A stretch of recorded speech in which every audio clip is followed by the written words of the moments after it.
Olá, família CB Vida.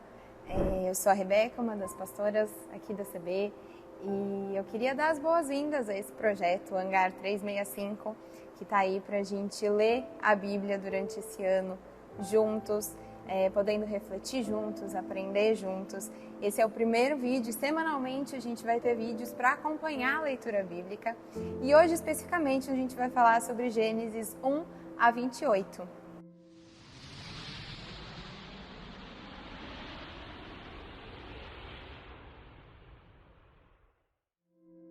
Gênesis a gente sabe que é o livro que conta sobre o começo de todas as coisas, o começo das gerações. Então o livro já começa com um Deus que de uma terra sem forma e vazia, começa a dar forma e preencher. E isso acontece por meio da palavra. Deus ordena que haja luz, e se tem luz, e assim se criam dia e noite. Em seguida, no dia seguinte, Deus ordena que as águas se separem, as águas de cima e as águas de baixo.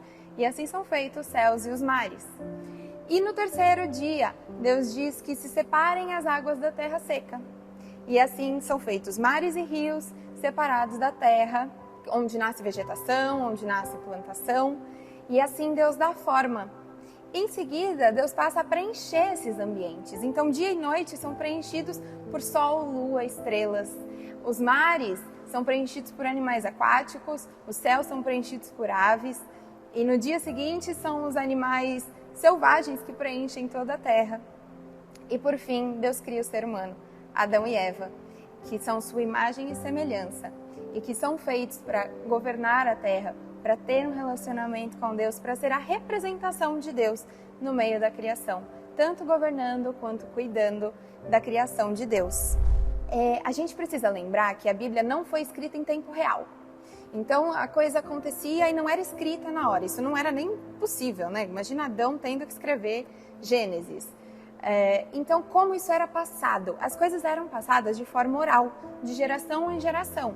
As histórias eram contadas de forma oral. Então pais para filhos passavam isso para que nada se perdesse. E é muito interessante quando a gente olha para Gênesis 1 e a gente percebe que ele é escrito de uma forma muito poética, quase como uma canção. Provavelmente até mesmo uma canção que era usada tanto para a memória quanto para cultuar a Deus. E essa memória de trazer como Deus fez, como Deus criou, a gente consegue perceber repetições como se fossem refrões. Então Deus cria, Deus vê que é bom, passam-se manhã e tarde no caso, e se faz um novo dia. E ainda no final, eles são lembrados sobre o sábado. Assim como Deus descansou no último dia, era uma ordenança dele que o seu povo descansasse no sábado. O sábado era o dia em que eles não trabalhariam, que eles não fariam nada, apenas adorariam e cultuariam a Deus. Esse é o princípio da terra e da humanidade. Adão e Eva têm um relacionamento profundo com Deus, de caminhar com Deus pelo jardim, o jardim que Deus criou para eles. Mas eles fazem a única coisa que Deus havia proibido eles de fazer. Deus permitiu que eles comessem de todos os frutos de todas as árvores, menos do fruto da árvore do bem e do mal. E a escolha que eles fazem é comer desse fruto. A partir daí, o pecado entra no mundo e passa de geração em geração. Ele é imputado de geração em geração, colocado em todo ser que nasce como um ser pecador. A questão não são quais frutos são permitidos e proibidos. A questão nunca foi o fruto, mas o porquê eu como desse fruto, quais são as minhas intenções. O que esse fruto vai trazer para mim? Então, eu preciso entender que escolher comer de alguns frutos é escolher trocar a paz que eu tenho no meu relacionamento com Deus, no meu relacionamento com o meu próximo, no meu relacionamento comigo mesmo, por um momento de satisfação, por um momento em que eu desejo mais, em que eu quero mais. E isso pode custar muito caro. E foi isso que aconteceu com Adão e Eva. A gente vê que a humanidade é afastada de Deus e com isso a violência entra no mundo. Até nos próprios filhos de Adão e Eva, Caim e Abel, que tem um fim trágico. As cidades são construídas em torno de violência, de mortes, de assassinatos. Tudo é construído com base na violência. O pecado traz a violência para o mundo.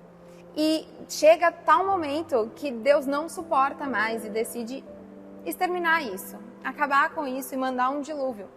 Um dilúvio que destruiria tudo e só uma família sobreviveu, a família de Noé. Por que a família de Noé sobrevive? Porque a intenção de Deus não é exterminar a humanidade, é exterminar o pecado. Deus escolhe a família de Noé para começar novamente.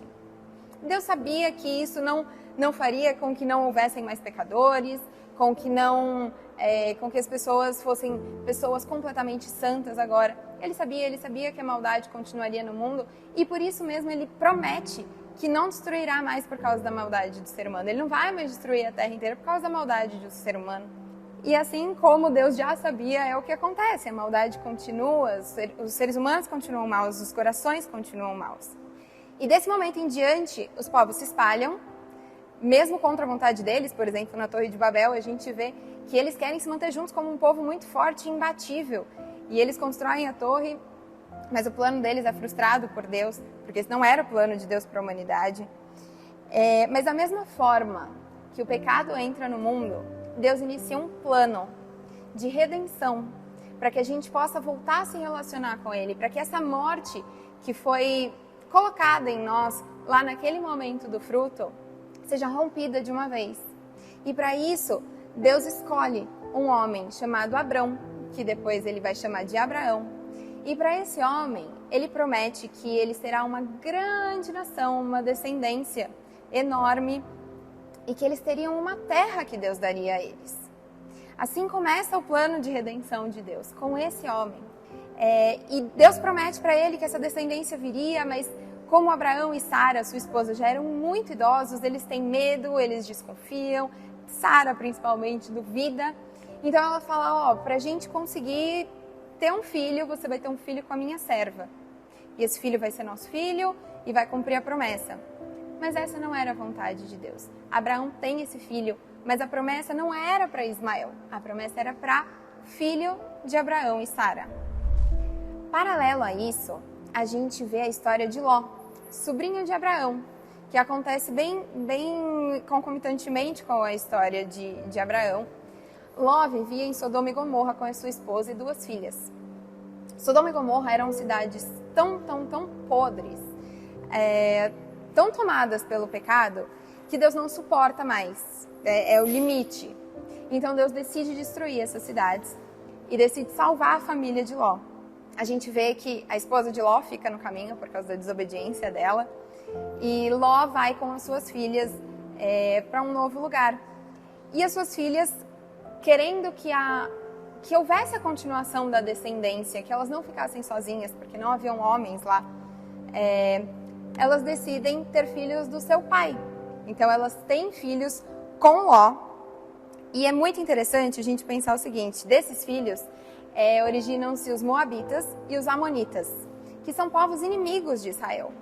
É interessante a gente pensar como eles fazem questão de registrar sobre isso, registrar como esses povos foram nascidos, foram gerados de uma forma tão errada, tão pecaminosa, como se tudo já tivesse começado errado nesse povo. Voltando à promessa que Deus fez a Abraão, Deus reafirma essa promessa para eles, e já na velhice, muito idosos, Abraão e Sara têm Isaque, o filho da promessa, o filho que Deus havia prometido, de quem viria essa descendência gigantesca. E conforme a gente lê o texto, a gente começa a perceber esse plano de Deus e a misericórdia de Deus, a bondade e o amor de Deus para com a humanidade. E a gente vê isso muito claramente no momento em que Deus poupa Isaque. No momento em que Deus demonstra que haveria um único e perfeito sacrifício. Em determinado momento, Deus pede para que Abraão dê Isaque como holocausto. O holocausto é um sacrifício completamente queimado. Então, é um sacrifício morto e queimado, que não sobra nada.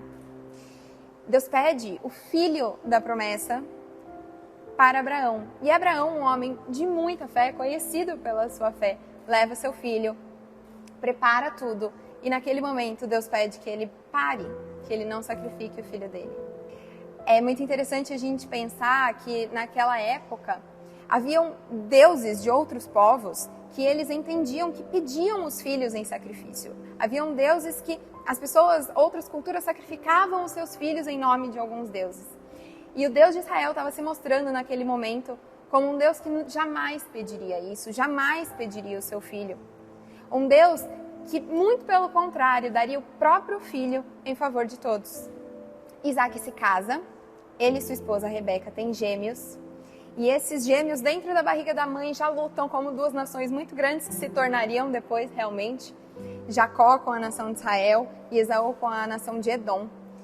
E esses povos estão brigando dentro dela. E quando eles nascem, Jacó nasce segurando o calcanhar de Esaú. Haviam leis na época, leis culturais de primogenitura. Então o primogênito ele tinha algumas vantagens. Ele recebia a herança, a maior parte da herança. Além disso, ele recebia a bênção do pai. Jacó nasce agarrado com Esaú e é muito interessante pensar que o nome de Jacó significa enganador. Principalmente por isso, porque ele já nasce ali puxando o calcanhar do irmão. Então, mesmo sendo Jacó mais novo, ele recebe a bênção do pai. Por ter enganado o pai, ele recebe a bênção no lugar de Esaú. E obviamente que Esaú fica revoltado com isso. Esaú fica muito bravo e quer matar Jacó. Então Jacó precisa fugir.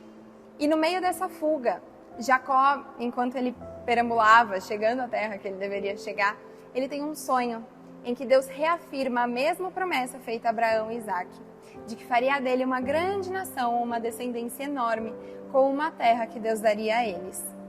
Por meio dessa promessa, a gente entende que da família de Abraão, Isaac e Jacó viria o Messias. Gênesis conta sobre o começo de tudo, a criação, a queda e o início do plano de redenção. Por vezes, a gente tem a impressão de que a Bíblia é uma série de micro-histórias, Micro-histórias juntas em um livro. A verdade é que a Bíblia está inteira interligada. A Bíblia tem um grande protagonista, que é Deus. Dentro desse protagonismo de Deus, ele tem a criação. Ele tem o amor pela humanidade. E por causa desse amor, ele faz um plano de redenção, de salvação, de reaproximação da humanidade. Dentro desse plano de redenção, ele usa pessoas que dentro das suas histórias, das suas vidas corriqueiras, acabam fazendo parte de um plano gigantesco que chegaria a toda a humanidade. E é assim que Deus trabalha durante toda a Bíblia. A gente precisa ter isso em mente, que a Bíblia é sobre Deus, é sobre tudo que Deus faz por trás dessas histórias, que às vezes pra gente são muito micro, mas que Ele está lá trabalhando e fazendo as coisas acontecerem. Obrigada por ter assistido esse vídeo. Não se esqueça que na próxima semana a gente vai ter a segunda semana. A gente espera você, assista os vídeos, leia a Bíblia. Vamos concluir esse plano anual de leitura juntos. Muito obrigada!